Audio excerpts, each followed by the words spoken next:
دین کی نسبت پر جڑنے کی توفیق عطا فرمائی۔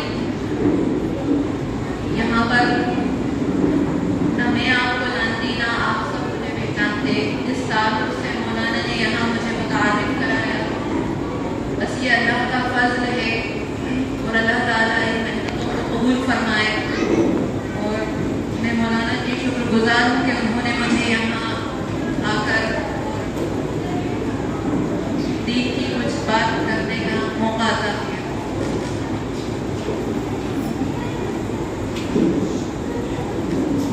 اللہ تعالیٰ نے ہم سب پر بہت بڑا انعام اور احسان کیا ہے کہ ہم سب کو بلا مشقت ایمان کی دولت سے مستفید فرمایا۔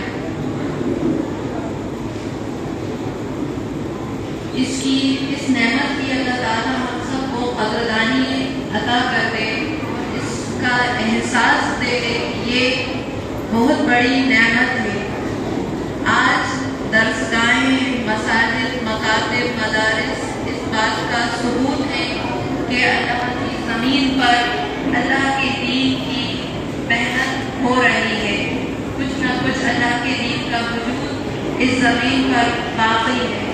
اللہ تعالیٰ ہم کو یہ جو نعمت آپ نے بنا مانگے بنا درخواست کے دے دی ہے، اس کی قدردانی کے ساتھ اس کو سنبھالنے کی توفیق ہمیں عطا کر دے۔ اسی یاد دہانے کے لیے اللہ تعالیٰ کا ایک بہت مبارک مہینہ ہمارے اوپر سایہ فکن ہونے والا ہے، جس کو ہم رمضان کے نام سے جانتے ہیں۔ آج میرے سامنے بہت سی مائیں بہنیں بیٹھی ہیں، میرا جی چاہتا ہے کہ میں ان کے سامنے اس ماہ مقدس کی کچھ اہمیت کو بیان کروں، تاکہ آنے والا مہینہ ہم ایک بھی لمحہ ویسٹ کیے بغیر گزار سکیں۔ ہمارے اساتذہ ہم کو یہ سکھاتے تھے کہ جہاں بھی یعنی اللہ تعالیٰ ہم کو جو موقع دیتا ہے اس کو راضی کرنے کا، اس سے ہمیں بھرپور فائدہ اٹھانا چاہیے، اور اللہ تعالیٰ نے ہماری زندگی میں اس کو راضی کرنے کے لیے ہر ایک کو بے پناہ موقع دیے ہیں۔ کئی موقع ہم نے گوا چکے ہیں۔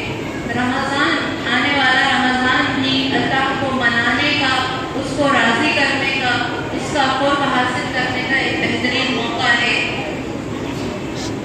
جو کچھ ہم نے یہاں پر علم حاصل کرا ہمارے مدرسے میں رہ کر، میں بچیوں سے کہتی ہوں کہ ان احادیث کو جو آپ نے سیکھا، اس قرآن کی آیات کو جو آپ نے یہاں سیکھا، یہ وہ مہینہ ہے جس کی جو قرآن سے نسبت رکھتا ہے۔ اللہ تعالیٰ قرآن پاک میں ارشاد فرماتے ہیں، شہر رمضان الذی انزل فیہ القرآن، رمضان کا مہینہ وہ مہینہ ہے جس میں قرآن کو نازل کیا، یعنی قرآن جو ہے 23 سال کم و بیش 23 سال کے عرصے میں نازل ہوا، ہم سب جانتے ہیں، لیکن اس کا کمپائلیشن، جب کہتے ہیں کہ اس کا کمپائلیشن کے لیے جیسے ہم کوئی کام کرتے ہیں اور وہ بہت بڑا ہوتا ہے ہماری نظر میں، تو اس کی ابتدا کے لیے ہم مخصوص ایام تلاش کرتے ہیں، سوچ سمجھ کر اس کی گھڑی طے کرتے ہیں کہ کس وقت میں اس کام کو کریں۔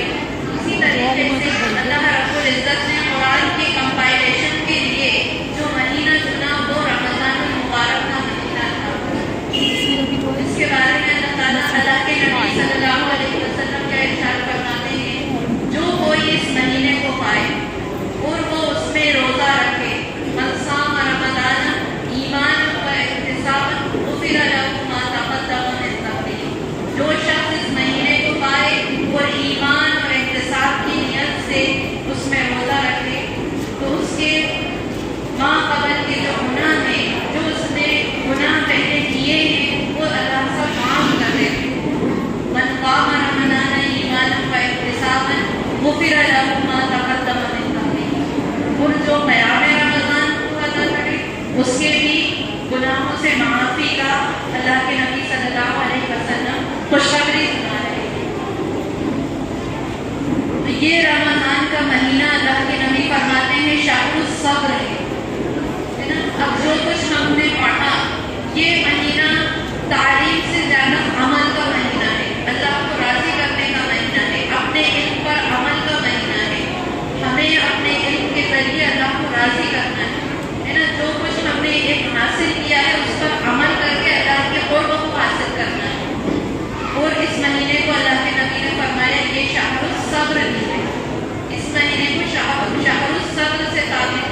کھانے کی دھن ہے تو یہ بھی یعنی حد سے زیادہ کھانے ہی کے بارے میں سوچ و فکر لگی ہوئی ہے، کھانے ہی کی دھن سوار ہے، اچھے سے اچھا کھانوں اور بہترین کھانوں بہترین پکانوں تو یہ بھی شہوت ہے، اچھے کپڑے پہننے کا ایک یعنی کہ خب سوار ہے تو یہ بھی کیا ہے، شہوت ہے، مال کا اضافہ ہو جائے، آج اتنے کما لیے کل اس سے زیادہ اور اس سے زیادہ کے دھن ہے، یہ بھی شہوت ہے، اچھا گھر اسی کی دھن لگی ہوئی ہے، اس سال یہ انٹیریئر، اگلے سال یہ انٹیریئر، اس سال یہ بنا لو، اس سال یہ کوٹھی، اس سال یہ بنگلہ، اس سال یہ فلیٹ، تو یہ بھی کیا ہے، شہوت ہے۔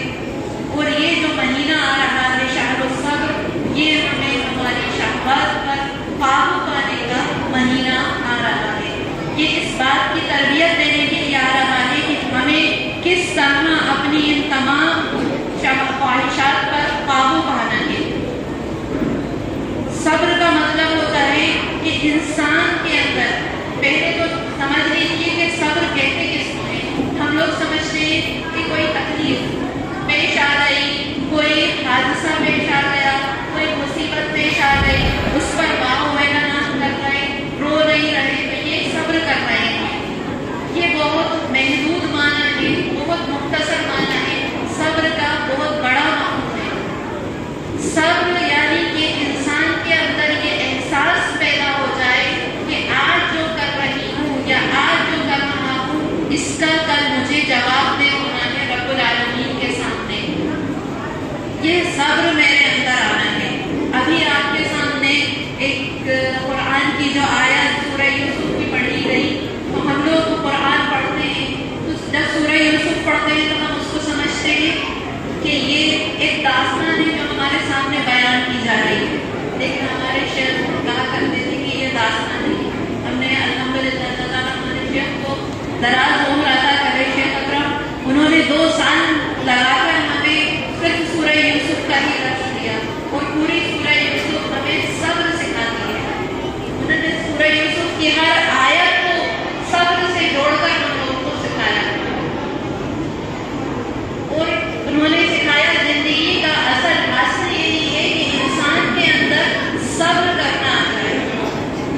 کیسے کہ مجھے یعنی کہ دل نہیں چاہ رہا صبح بیدار ہونے کو، دل نہیں چاہ رہا لحاظ چھوڑنے کو، بستر چھوڑنے کو، اور جی چاہ رہا ہے کہ ابھی اور سوئیں، نیند بھی آ رہی ہے، لیکن اللہ کی طرف سے آواز لگائی جا رہی ہے، اللہ کی طرف سے پکار لگائی جا رہی ہے، حی علی الصلاۃ، تو اس وقت اپنی خواہش کو کچلتے ہوئے اللہ کے آگے حاضر ہونا، یہ کیا ہے؟ صبر ہے۔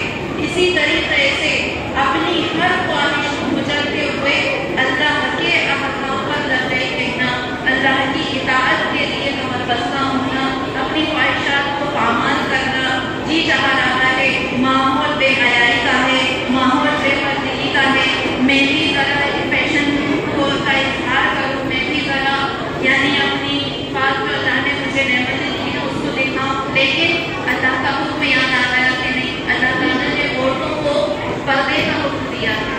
اللہ کے خاطر جی چاہ رہا تھا، مجلس ہی ایسی تھی کہ سب اپنی زینت کا اظہار کر رہی تھی، لیکن اللہ کے خاطر ہم نے اپنے آپ پر قابو پاتے ہوئے اللہ کے خاطر حضرت فاطمہ کی سنت کو یاد رکھا اور اللہ کے حکم یعنی پردے کو یاد رکھا اور اس پر عمل کیا، تو یہ جو صبر کیا ہم نے، اس کا بدلہ ہمیں آخرت میں جب ملے گا تبھی ہم جان سکتے ہیں۔ دنیا میں اس کا ہم تصور نہیں کر سکتے، یہاں پر کیے جانے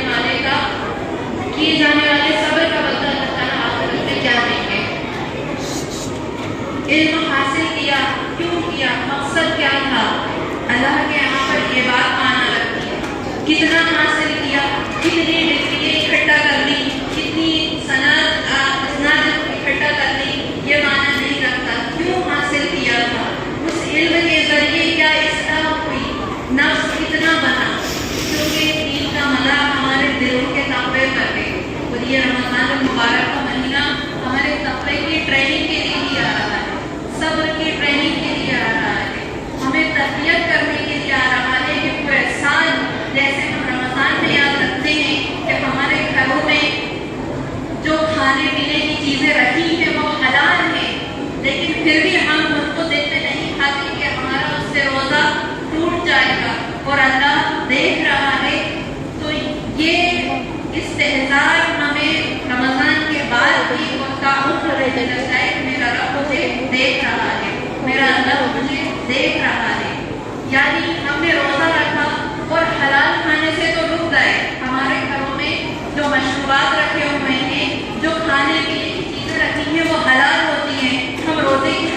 ان سے رکے، لیکن وہ چیزیں جو رمضان سے پہلے سے حرام تھی ان سے نہیں رکے، ہے نا. رمضان سے پہلے سے حرام تھا، جھوٹ بولنا اس سے نہیں رکے، غیبت کرنا اس سے نہیں رکے، چوری کرنا اس سے نہیں رکے، لڑائی بجھائی اس سے نہیں رکے، اور یعنی سود کھانے، سود کی لعنت میں آج ہماری قوم پھنستی چلی جا رہی ہے، سموہ لوٹ کی لعنت میں ہماری بہنیں پھنسی ہوئی ہیں، اس سے نہیں رکے.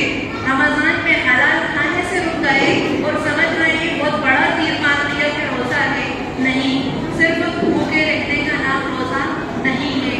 ہر اس چیز کو جو اللہ تعالیٰ نے مکروہات قرار دیا ہے، کراہت کے لائق قرار دیا ہے، حرام قرار دیا ہے، ان سے بچنا، یہ ہے اصل. اور اسی بات کی تربیت کہ کیا حلال ہے کیا حرام ہے، یہ تمیز ہمارے اندر پیدا ہو جائے. اور یہ یعنی کہ اس بات کا استحصال ہو جائے کہ کسی نے نہیں، رب نے منع کیا ہے، کسی کے لیے نہیں، رب کے لیے چھوڑ رہے ہیں. جیسے ہم اکیلے ہوتے ہیں گھروں میں، ہمارے گھر میں کوئی نہیں ہوتا، ہم آرام سے ایک گلاس پانی کا پی سکتے ہیں، ہمارے گھر سوکھ رہے ہوتے ہیں، لیکن ہم کیوں نہیں پیتے کہ ہمارا رب دیکھ رہا ہے. اللہ چاہتا ہے یہ استحصال ہمیں ہمیشہ رہنے لگتا ہے. ہر برائی کرتے وقت یاد آ جائے یہ بات، ہر گناہ کرتے وقت یاد آ جائے یہ بات، ہر نافرمانی کے وقت یاد آ جائے کہ وہ دیکھ رہا ہے. اللہ کہہ رہے تم جہاں کہیں چلے جاؤ وہ تمہارے ساتھ ہے، وہ تمہیں دیکھ رہا ہے.